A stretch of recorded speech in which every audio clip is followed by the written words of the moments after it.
Hello, I'm Don MACHHOLZ, and you are listening to Looking Up with Don.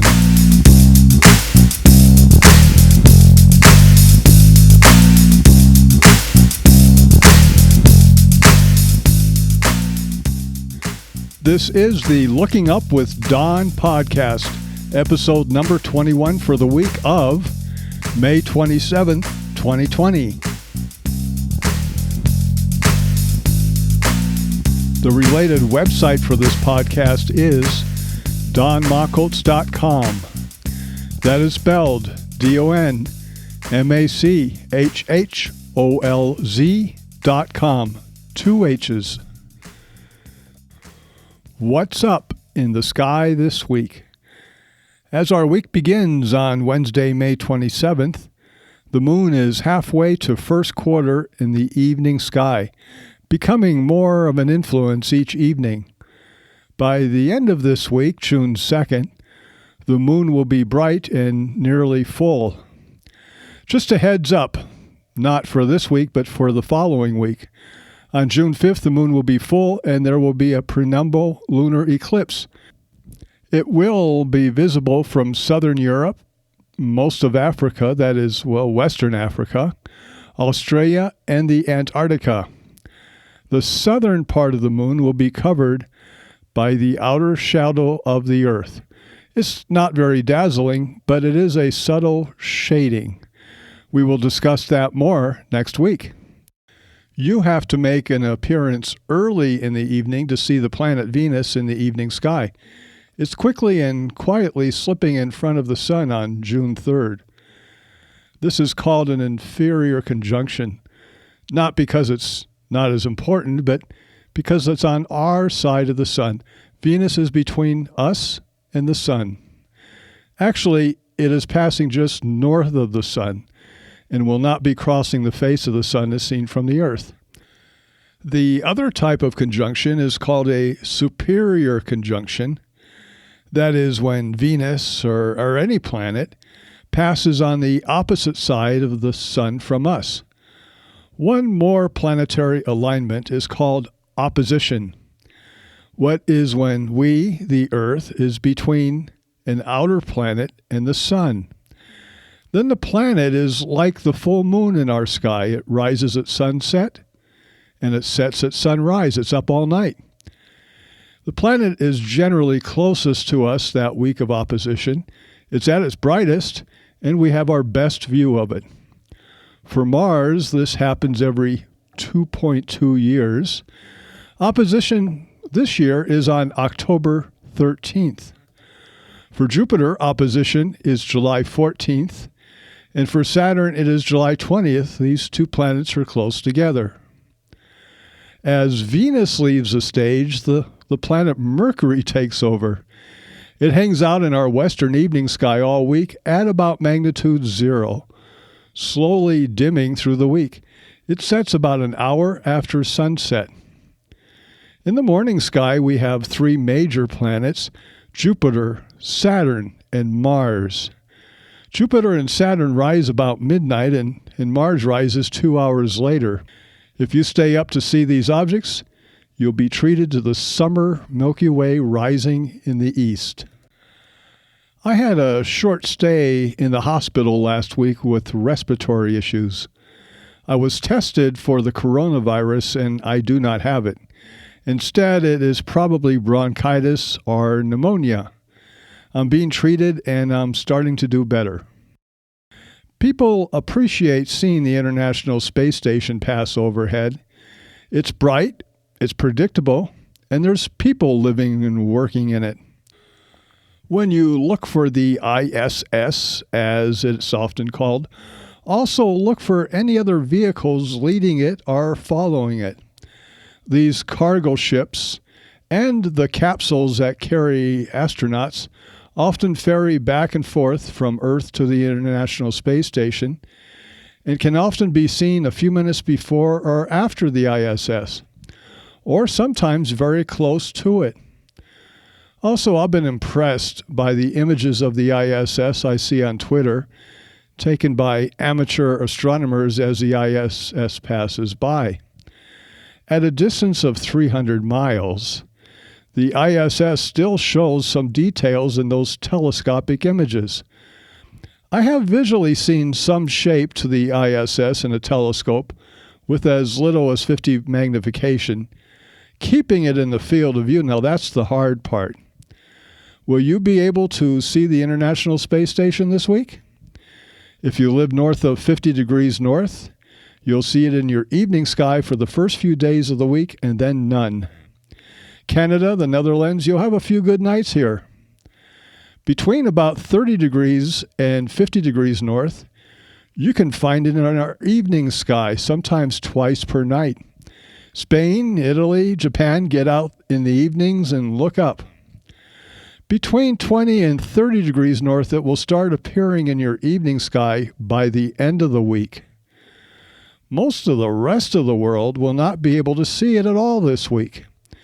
The exception is at minus 40 degrees in south. It will be in your morning sky. That is you, New Zealand. To determine where it will be in your sky, you can go to the website heavens-above.com and enter your location, then click on ISS. Now for the comets that we can see this week. Use Podcast 20, Maps 3 and 4, free from my website, to locate the comets in our northern evening sky. Podcast 20 was last week's, but those maps are still good for this week's. Ephemerides for these comets are found on my website too. Podcast 19, Comet Positions. Let's take care of old business first. Comet 2019 Y4 Atlas is now too close to the sun to be seen from the Earth, and besides, it's dimmed significantly and likely will not be visually seen again. Comet 2019 Y1 Atlas is fading in our evening sky, now about magnitude 10.5. It had a good run and it did well. Comet 2020 F8 SWAN has dimmed significantly in the last few weeks.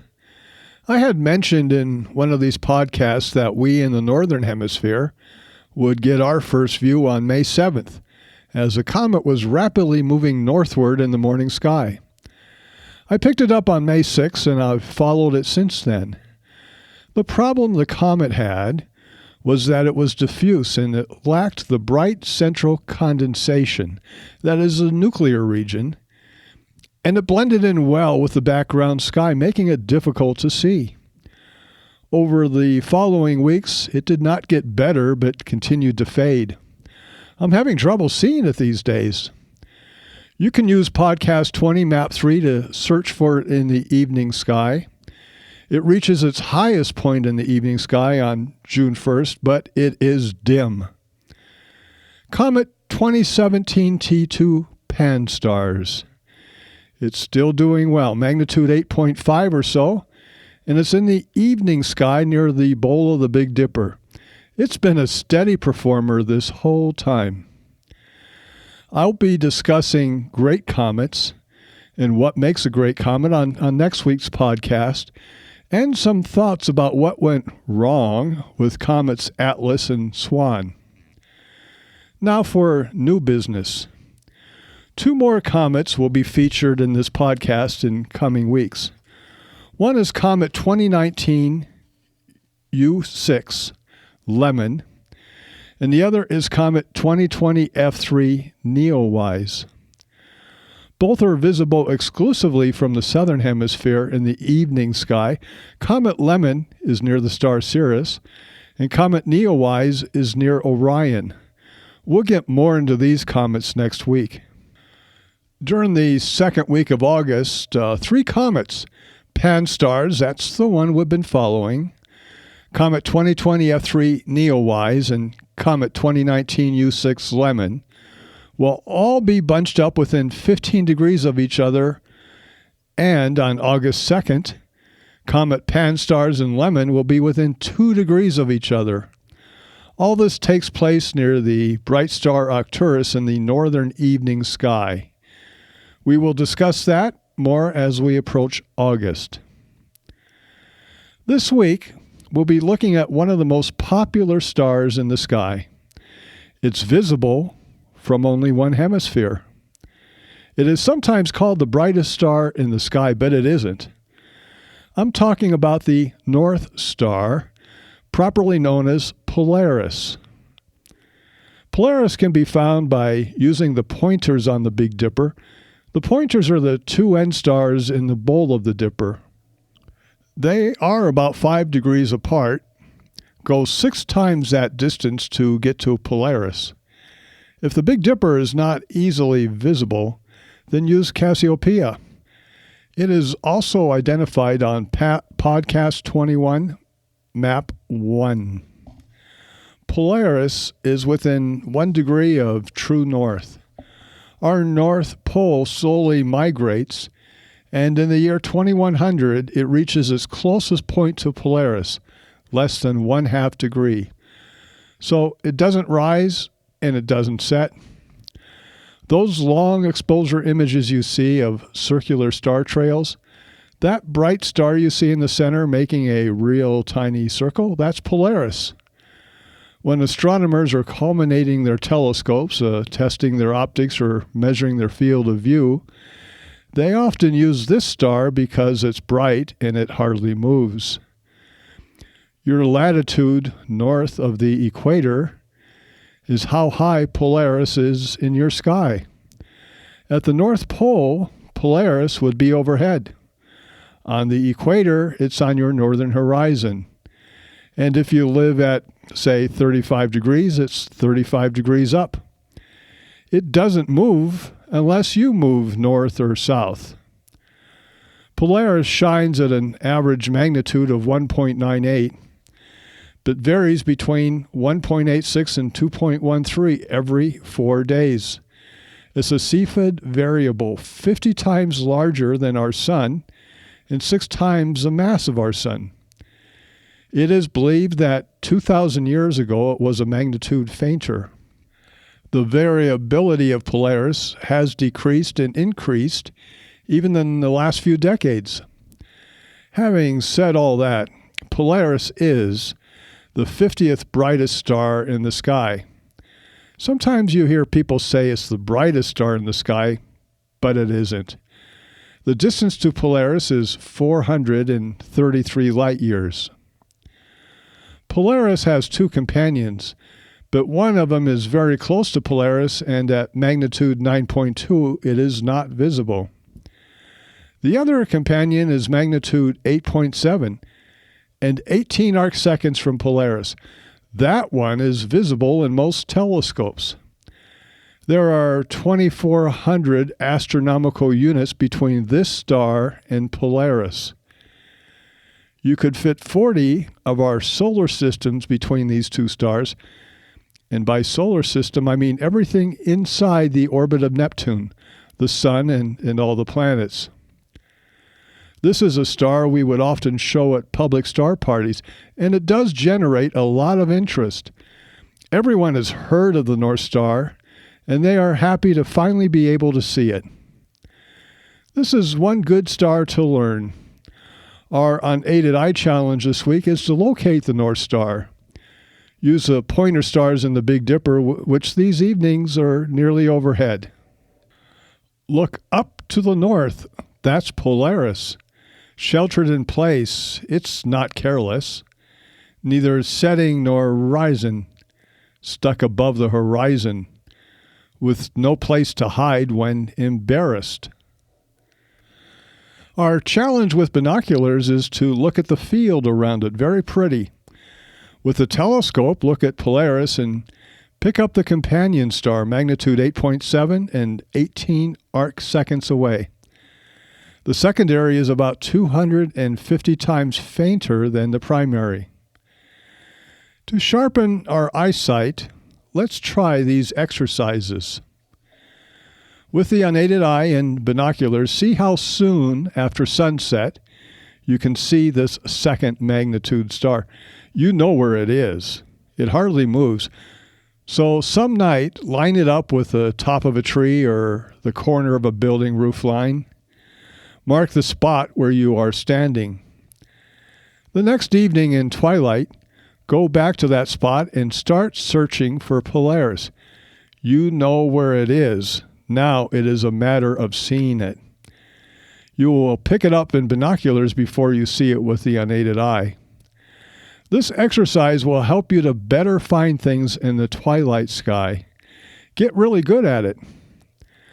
As for how soon after sunset can you see it, due to the ever-changing declination of the sun through the year, the sky naturally darkens more quickly in the winter than it does in the summer.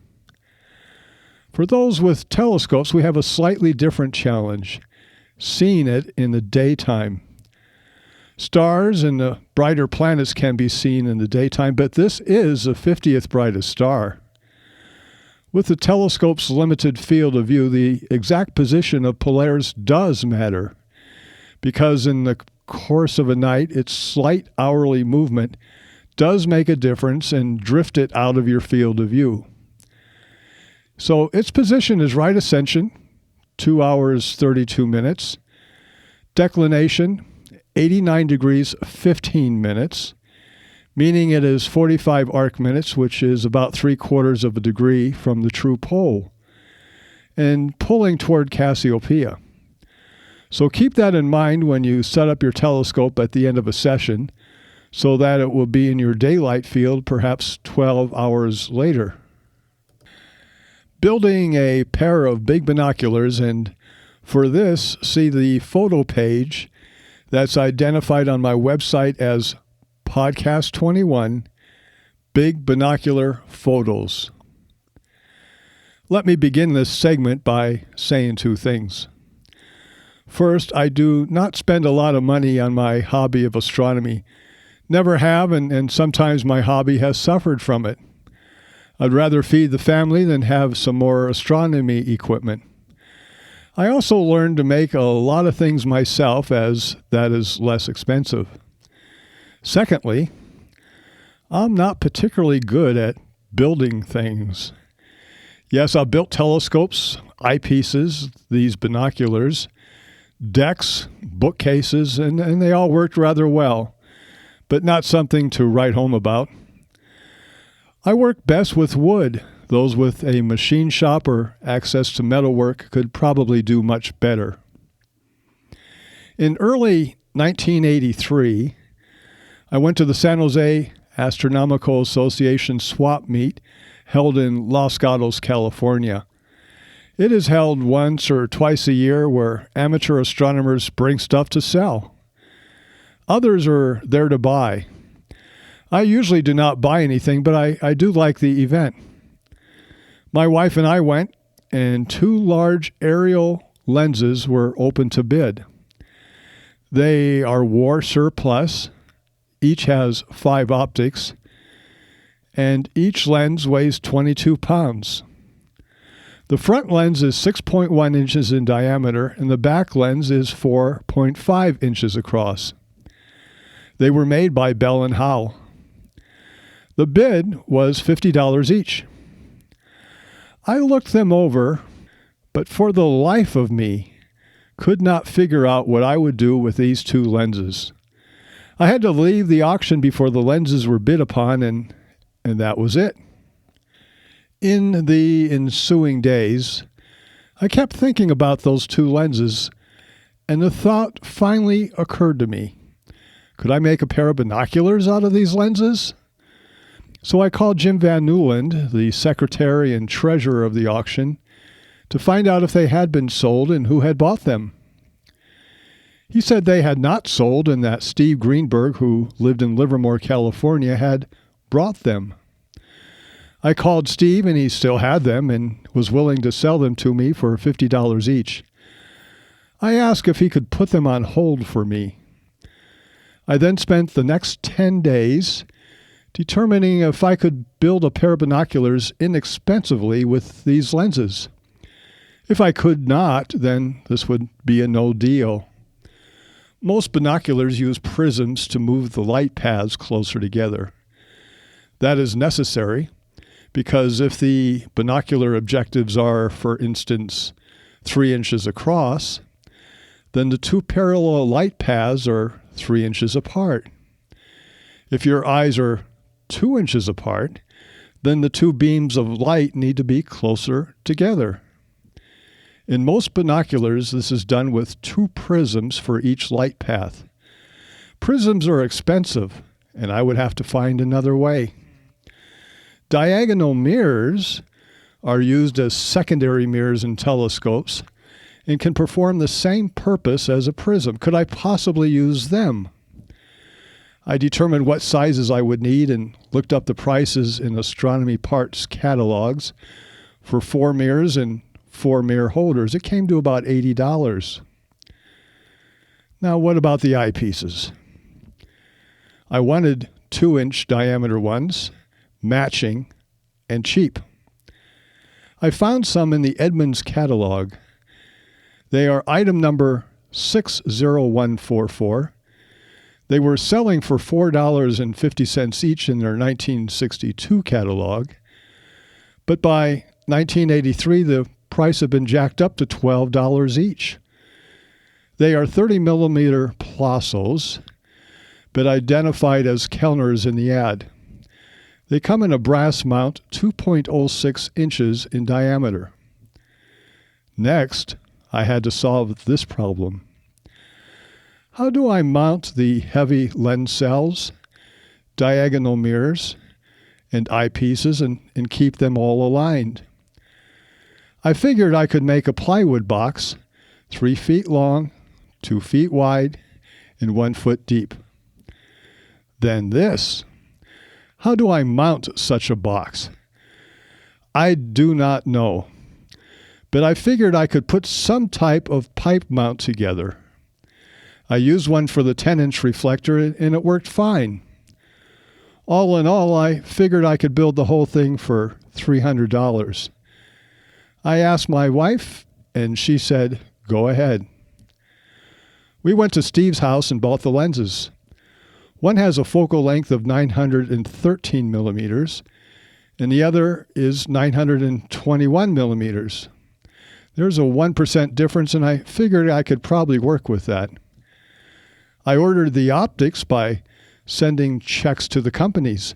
That's how you did it back then. I bought the wood and pipes at a local hardware store. Then followed 2 weeks of work in the garage on weekends and after work on weekdays. Big brackets held the lens cells.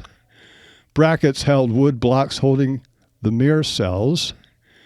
And PVC pipe held each of the 2 eyepieces. Originally, I had set up some long threaded rods holding the final 2 mirrors and eyepieces, which could be readjusted to change the distance between the eyepieces. After about 6 months, I realized I was the only one using them, and this setup made it difficult to keep alignment. So I removed that apparatus and replaced it with a fixed pupillary distance of 64 millimeters to match my eyes. The binocular box with optics and the top portion of the mount weighs 122 pounds, or about 55 kilograms. It cannot be lifted onto the mount. At least I can't do that. So I learned to tilt the mount down, screw the pipe on the box to the pipe mount, then pull it back up. I did it that way many times for many years. This pair of binoculars show great contrast. With it, I could sweep up diffuse objects about as well as I could with my 10-inch reflector at f3.8. The difference being that with the 10-inch telescope, condensed objects were more apparent as it had a larger aperture, while very diffuse objects were better found in the binoculars. These are telephoto lenses, not simple telescope lenses. At the stated focal length of 36 inches, or 925 millimeters, and f8, that comes out to an effective aperture of 36 divided by 8, or 4.5 inches in size. Yet the front objective is 6.1 inches in diameter, so it's gathering 6 inches of light, and the 5 lenses inside, the last one being a minus lens, takes this light and narrows it down for the final lens, which is 4.5 inches across. I have used eyepieces of known focal length and measured the exit pupil and came out with an effective aperture of about 5.3 inches. That is assuming the stated focal length of 36 inches, whether it be 913 or 921 millimeters, is correct. Yet the light path is less than 36 inches, and that is due to all the optical magic inside the lens cell. The magnification with this instrument and those eyepieces, which are actually 32 millimeter focal length, is about 29 power. Field of view is about 2.3 degrees. I have used those binoculars for several thousand hours of comet hunting. I discovered 4 comets with it in 1986 and 1988, and 2 comets in 1994. It and my 10-inch reflector were interchangeable. Some night I would use one, the next night the other. It transported well in the back of the pickup truck, and on 3 occasions I took it to the Riverside Telescope Makers Conference. From 1993 through 1998, the binoculars were in my observatory in Colfax on wheels. With that roll-off roof observatory, something I'll discuss in some future podcast, I did not even need to roll the roof down, but instead just remove 1 or 2 plywood panels and poke the binoculars out the side to the east or west. Now that I have moved to Arizona, I have the binoculars in the shop, which opens up to the east for comet hunting. But with fewer bright comets available for discovery, I seldom use it anymore for comet hunting. Instead, I use my 18-inch reflector. The binoculars are still a fun instrument for scanning around the skies, especially the Milky Way. You have been listening to Looking Up with Don, podcast episode 21 for May 27th, 2020. Once again, the related website for this podcast is donmachholz.com. That is spelled DONMACHHOLZ.com. 2 H's. God willing and pod willing, I'll be back next week for another episode of Looking Up with Don. We will discuss what's going on in the sky, what makes a great comet, and music that astronomers listen to while looking at the stars. Thank you for listening.